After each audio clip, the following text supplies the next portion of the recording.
What's happening, guys? Welcome back to the YouTube channel, The Chevy Nerd. Today we're going to be covering nerd tip numero tres, nerd tip number 3.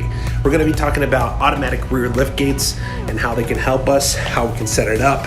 So let's see, first of all, the majority of the General Motors vehicles are going to have an automatic lift gate on, depending on the trim levels. If you have it on yours, I have some awesome tricks and tips for you guys to set yours up just the way you want it. Stay tuned for this episode of The Chevy Nerd. Alright guys, wanted to give a special shout out to one of my YouTube subscribers, Warren. Thank you so much for stopping by and seeing The Chevy Nerd, and enjoy your new Blazer. Alright guys, we're back and we're going to go ahead and take a look at the automatic liftgate on this. So, cool thing about some of the Chevrolet vehicles and a couple other vehicles we have within Buick, Cadillac, and many other General Motors products is you're going to have automatic rear liftgate. But the cool thing is that we're able to customize these to be able to help us out in many different scenarios. So I'm going to show you a couple of the different ways that you can open your automatic rear liftgate. And the first one that we're going to touch on is going to be the key fob. So very simple. You're going to have onto your key fob the automatic liftgate button there. So it's a simple press right over there, and you're going to have your automatic liftgate open all the way up. So it opens automatically, and as soon as you want to close it, double tap there, and it shuts right there. Very user-friendly, very simple. Now, because we do have the wireless key fob on there, there's a couple other ways to go ahead and do this too.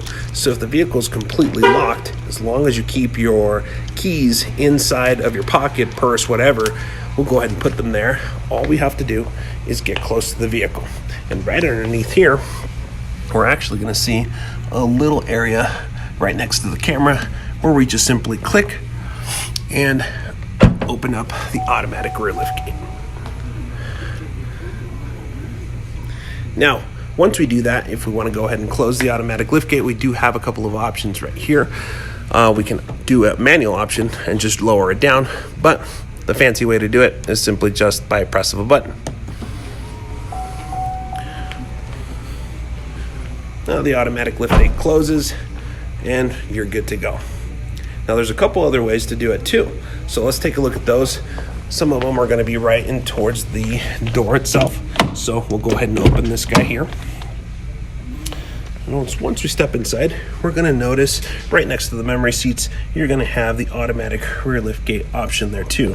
Now notice there's several options here. There's going to be a max automatic open and 3/4 of the way or completely off.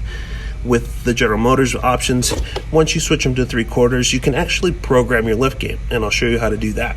But simply with the press of a button, your automatic liftgate starts opening right away. Whoops, there it is, fully open. Same thing, we can go ahead and close that automatic liftgate by a simple press, and then the automatic liftgate is now closed. Super easy and user-friendly. Now, let's talk about the 3/4 option there. So if we'd like to go ahead and program your liftgate, very simple, just click over to 3/4, and we're going to go right back here. Oops. And we're going to go ahead and open up our automatic liftgate there. And we're going to go through the programming phase.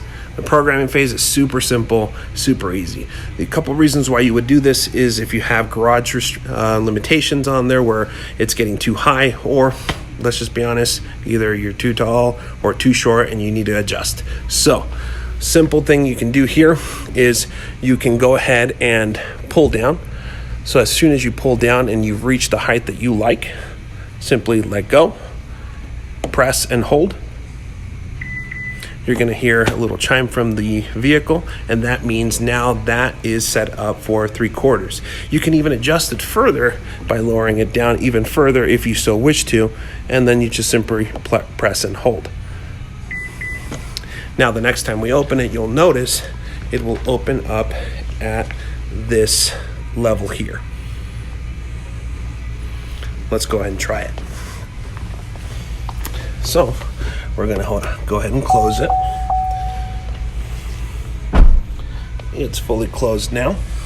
And then we simply open it again at 3/4.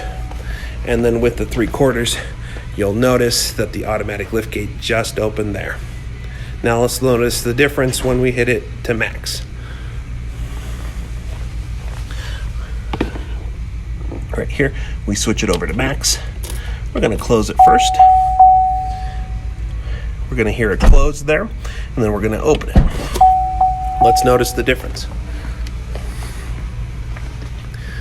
Now, here, you'll see that full height. Really cool setup. So just remember, you can program your automatic liftgate to kind of adjust to your settings, your surroundings, your height, whatever it may be. But just know that there's several ways to open the automatic liftgate. Now that covers how we can open automatic liftgate on this vehicle. We're going to take a look at another vehicle that has one additional quirk and feature that you'll love. All right, we're going to head towards the back of the Traverse. And as we walk back here, the vehicle is currently locked.